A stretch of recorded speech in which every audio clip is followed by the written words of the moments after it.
top story closer to home. The owner of a Southeast Portland martial arts academy charged with a sex crime against a child takes his own life. The Deschutes County jailers found Eben Kaneshiro over the weekend after he hanged himself with a bed sheet. They also found a suicide note that says there are more victims. Cor Harlan is following up. He's live in the newsroom with more on this. Cor. Well, Dan and Jennifer, I just now got off the phone with the Deschutes County District Attorney John Hummel. He tells me that the note left behind has given authorities information about where they could find information about other sex abuse victims. The DA declined to tell me if this is cell phone pictures or written documents, only that information is in the Portland area and that Portland police would likely require a search warrant to get it.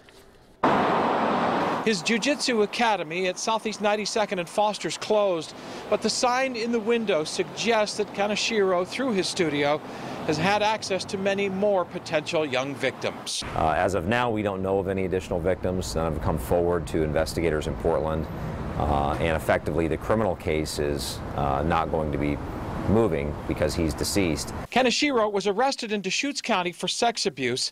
I did make contact with Deschutes County's district attorney today. DA John Hummel tells me that before he killed himself, Kaneshiro left a note identifying where authorities might find other young victims of his. He could be referring to victims a lot of different places, and what we can focus on is Portland, and if there are other people that were victimized by him, even though he's taken his own life, we still can connect those people with victim services. Portland police tell me that finding victims and getting them the help they need is critical, even if there will be no criminal prosecution against Kaneshiro.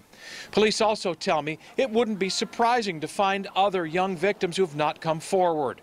Police spokesman Pete Simpson says sex criminals who target young children typically victimize more than one child before they're caught. And he says given the places that Kaneshiro has been, it's hard to tell how many victims there might be and where they might live.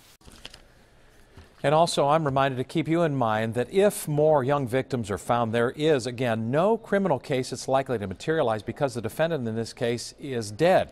The victims would then be referred to social services to try and recover from the trauma of sexual assault. Dan, Jennifer? Cor Harlan live in our newsroom this afternoon.